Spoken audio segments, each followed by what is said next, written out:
Coba cublak suwun Mbak Lucy Brahman dari Ponorogo. Oke, yuk.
Anggrene wayang mesti Mbak Lucy, Mas Gareng, Kapitan lho kuwi. Kek sinten sing ngendika? Kula. Lah mbok cekek demit aku rene sik pisan iki.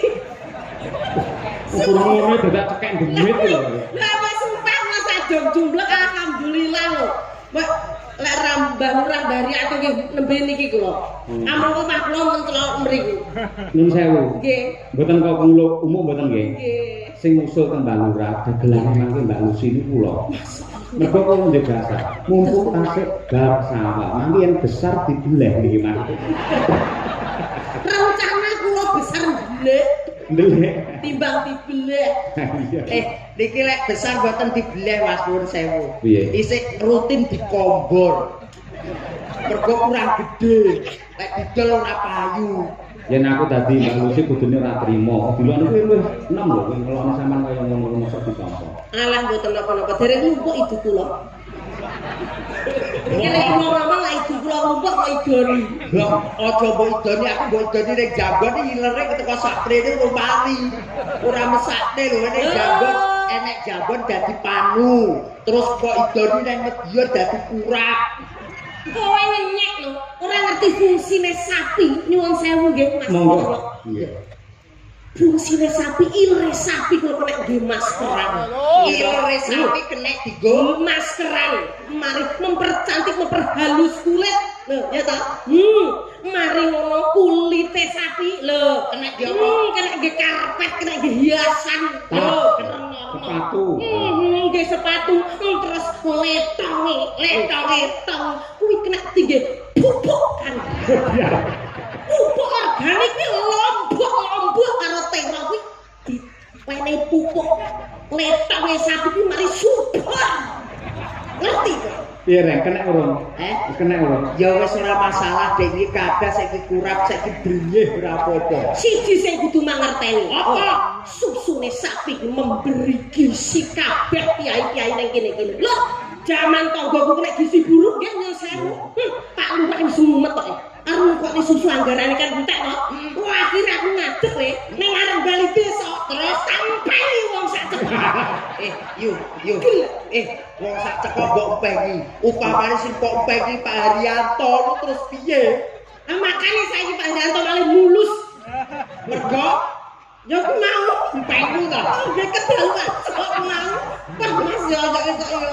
Ngeten lho Mbak Lucy sewu panjenengan asli Kyai Ponorogo. Nggih, alhamdulillah. Tegese suasana di Ponorogo sing pirsa lan jenengan. Nggih. Kula setiap sowan Ponorogo sing mirsani kados mekaten. Nyenengaken to. Napa niki sebabé napa? Piye mriki ngatos nonton. Piyai mriki niku karena cinta budaya, nguri-nguri budaya lan ngurip-urip budaya. Tur panjenengan nek wis dicintai Piyai Ponorogo kadung gandrung jenengan ra tau dinyang, nggih ta? Nggih. Sepiro prenyah lho Piyai Ponorogo iki ngono kuwi. Kowe piro? Sembodo. Kowe bengi iki piro yo? Aku rata oke. Aku hanya pengen ngene.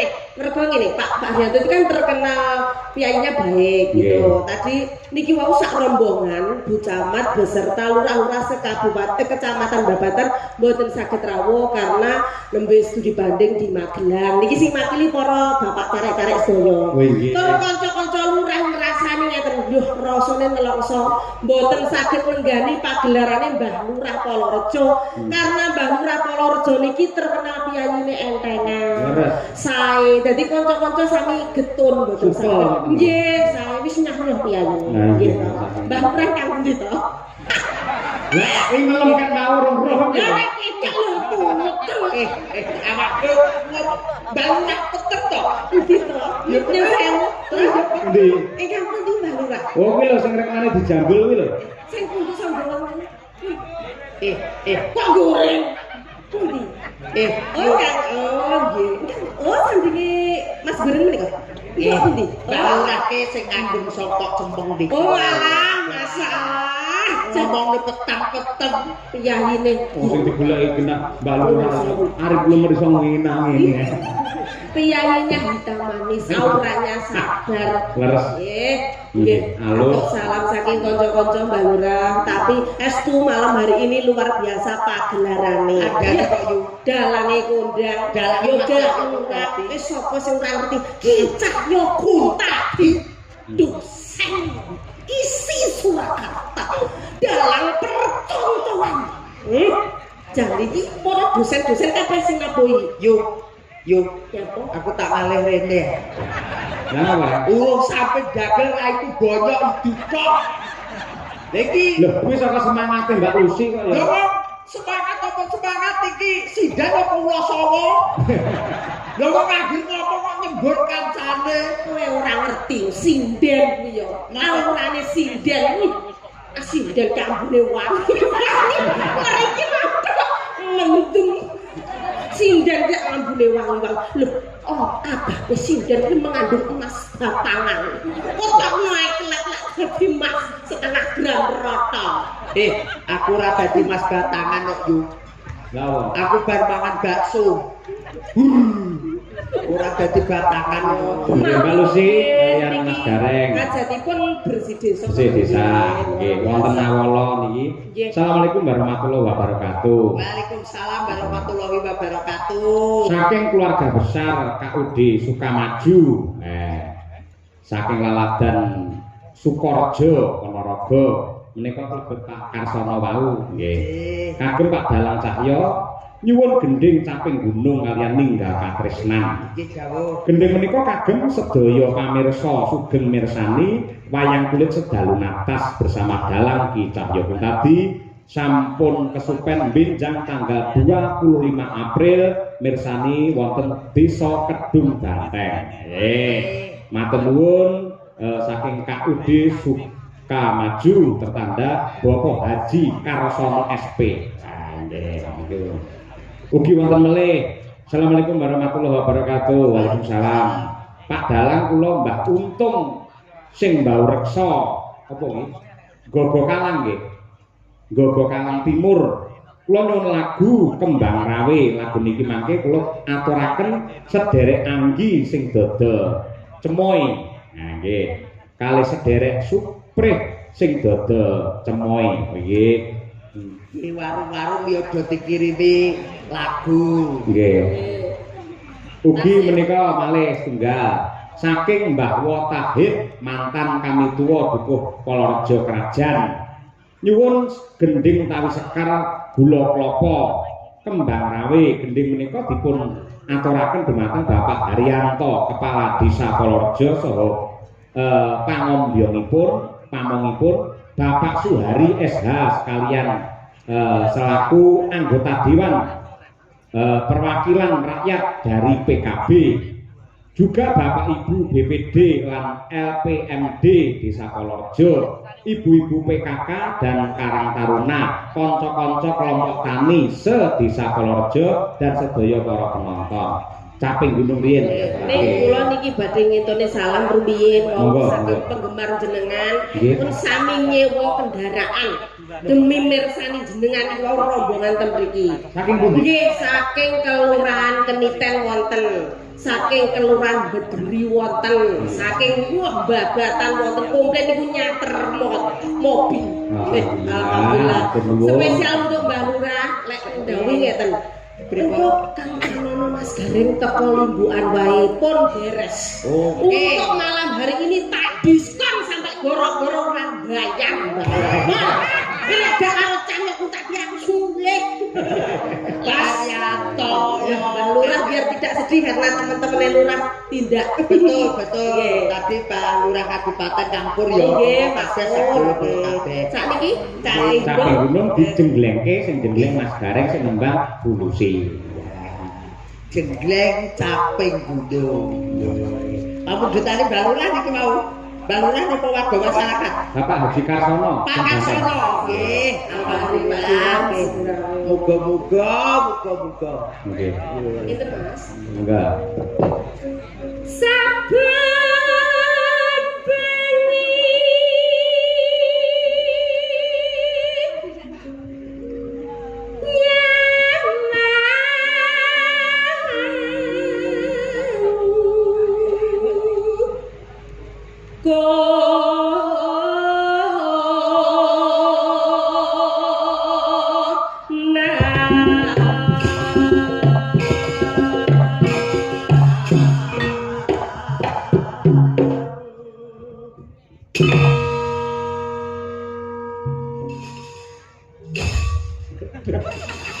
Rumah Mas Legori. Lah jenggleng kaya ngono, jenggleng Mbah Lurah yo semangat. Ya wong ki lek kan wong lanang iki ya lek gedeng ya aja nemen-nemen.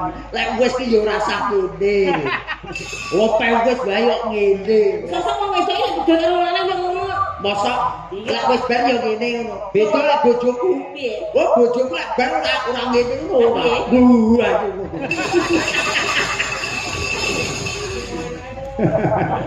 Aduh.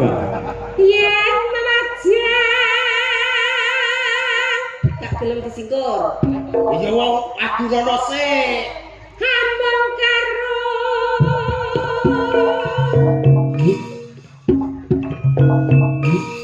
Janar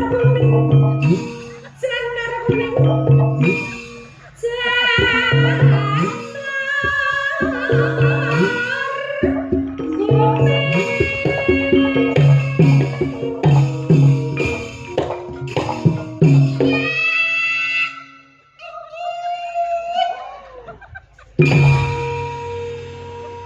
Piye Mbak Lucy? kurang dulu biasanya niku gareng pacitan kan tiangnya kan bro pesisir pantai jadi energik orangnya biasanya niku gabrol ten wong barang sapa apa nek kalau rejo bayar larang-larang kur ngumbule terus kamu iya kur ping pindho iya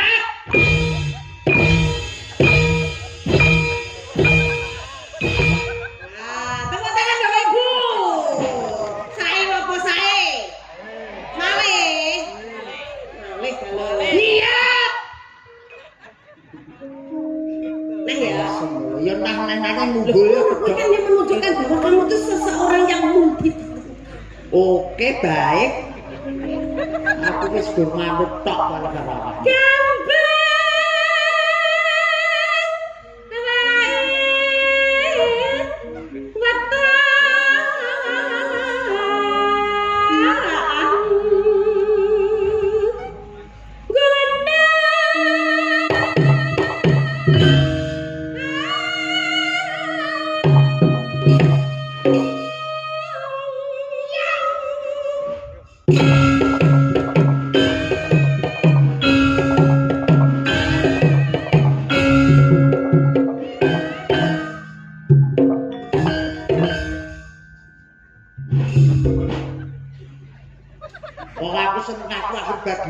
Ya terus buka lawang hidup.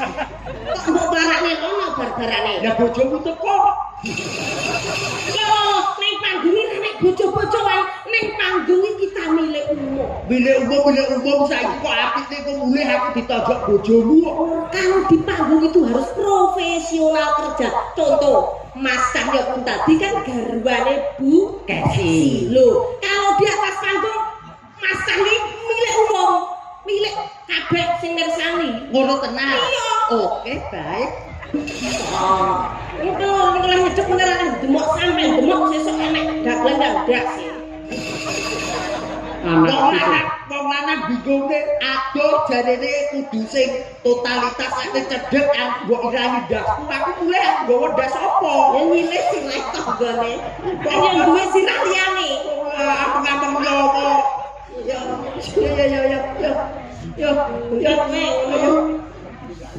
Pak Cinta.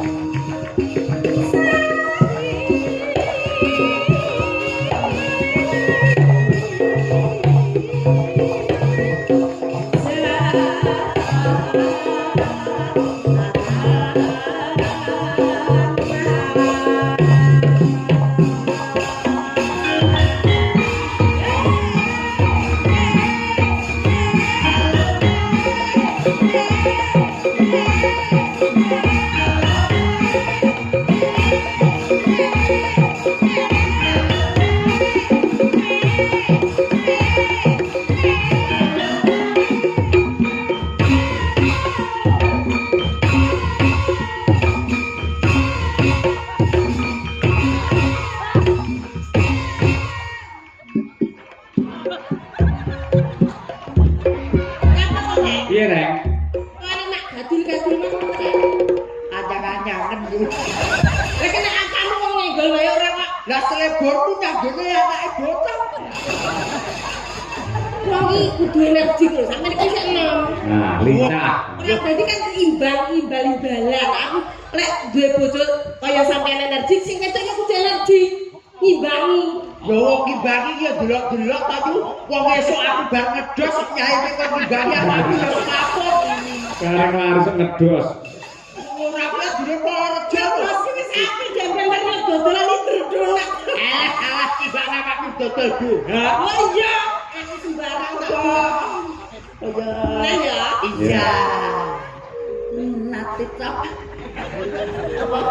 Ya ampun, atitane nate cap. Apa sajake kowe anu lek diladeni Kak Santi kurang arem. Oh, ora. Sing halus-halusan. Aku wani.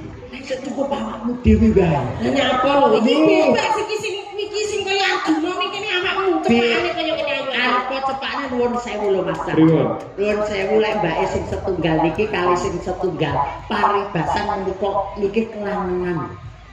Kelangenan dulur mriki lho Mbak Bergita karo Mbak Pino. Oh. Niku kelangenane Pak Agung Dewa. Oh, Pak Agung Dewa Pak Hari cara tanan ngono iki. Sing dahar iki Pak Agung karo Pak Hari. Terus Terus Mbak Dian. kali Mbak Dian. Mbak Dian kali Mbak Mira niki cara kelangenane niku Mbah Lurah Haryanto. Mbah Lurah Haryanto. Terus Bu Kesi sak mriki. Nah, niku remenane Mbah kami tuwa Iwan. Mbah Iwan lek saku. Yo RT Gupolo.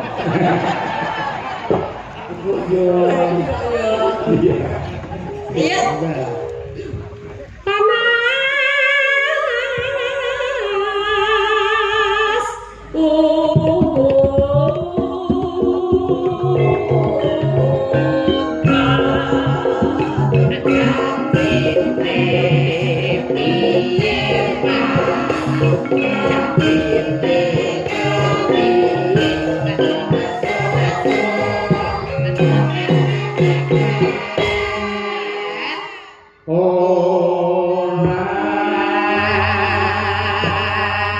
Nggih tarikan coba ngecek sinden-sinden kae. Yo. Itu saking Mbak Lia, ya Kak. Iya. Tuku meja Meja, brone bareng. karo kursi. Warga Palareja mugi tambah rejeki. Allahumma amin. Gandeng piyai Palareja iki piyai budaya, piyai nyeni mesti ling ngamini ya ngangge budaya. Lah ngeten iki, Pak. Allahumma amin. Kersa nggih, Pak nggih? Sing kersa kula dongake putra putrine saleh salehah. Amin. Monggo. 1, 2, 3. Allahumma amin. Mangke mulai. Yo, selanjutnya Bu Triastuti. Ya. Mangan sego lawe tempe Kowe enak iku Mas. Ojo alun-alun jos. Mugi-mugi warga Polorejo tansah sehat awake. Allahumma amin. Hebat Mbak Tuti lagi solekah. Aneh-aneh. Selanjutnya Bu Gesi, Ibu. Pak Kaji Bejo Pak Kaji Bejo sampai tindak neng Mekah. Mugi-mugi warga Polorejo gesangipun berkah lan barokah. Penonton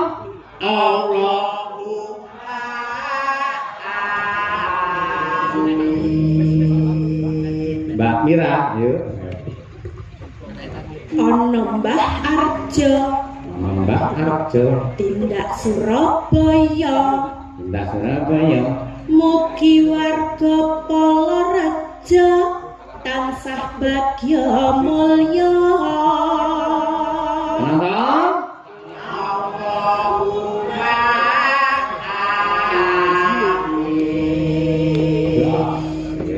Mbak Dian Munasira. Tuku betok Iki magister seni kok iso malah kucluk iki lho. Mungkin ada gendari kaya ngono gamelane ya kaya ngono apike. Ketoke kelinglingan awake dhewe iki dadine suarane griut. Sik, contone sik Mir, sepira Mir? Buku beton kan. Lah, tuku betok nah semono kuwi. Bir contone Bir, kaya Bir. Nah. tuku betok Dian, ya. tuku betok yantemi kowe. Gua gamelan dhewe. Kowe sing kok berbotok. Kok nesu to? Ora nesu kok mendem. Wah. Ayo. Kurang gede, Pak. Kurang gede. Kurang gede. Enggak. Tuku betok. Kok ki piye? Anumu ki padakno karo iki lho, Nduk. Anumu ki padakno karo kono. Namun. Tuku betok Dikeprone gareng. Ayo. karo mangan marem-marem. Jos. Pak Herianto. Mugi-mugi sehat ayem tentrem. Allahumma Ape. Ngapunten para lenggah pancen sinden Dian iki obate keri dadi ya. Ayo. Ayo Bir. Ayo. Ning Surakarta tumbas maem pete. Pak Haryanto kula nyuwun sawerane. Allahumma amin. Iki jane sinden kok kotak amal. Iso wong njaluk saweran lho ngembangake kaya. Wis. Bisa Dian kacau. Sing tak jagane mung karo kowe no. Mbak Wino. Wah, ini siap-siap yuk. Neng dhuwur meja. Dhuwur meja. Enak ya. Iya. Enak. Aja rame-rame. Betul limo. Desa Polorejo. Muga-muga wargane kathah rejekine, sehat awake, tentrem batine, ayem tentrem sakeluargane, lunas utange, sedaya mlampah sejatine asik. Kowe golek ngomong terus tak lalu cempolo lho. Kebawan. Kok iki wong gawe parikan apa deklamasi? Kaya Balosi kalian boten. batusi ya. Iki. Yo, ngidoni kaca ngidoni kaca. terus kecemplung sumur Terus kecemplung sumur. mugi masyarakat Polo reca panjang umur Allahumma amin enak awakmu tuku nangka. Aku nangka. nangka penggede Bene. Duwe ta member bayar Pak Haryanto.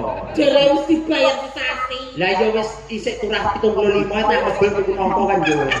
terus Tuku nangka. Ya. Rupane ireng.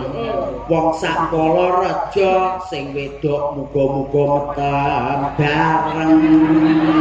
Nama diamini. ya iya Lah wis akeh dadi lakon. Ibak nggih. Apa dadak cilaka?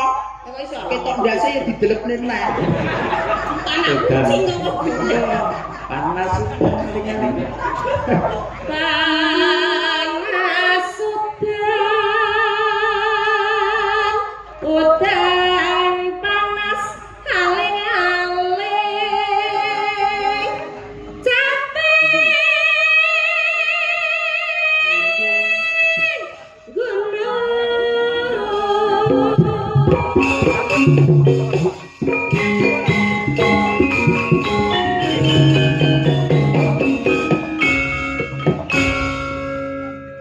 Lanjut, Mbak.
Matur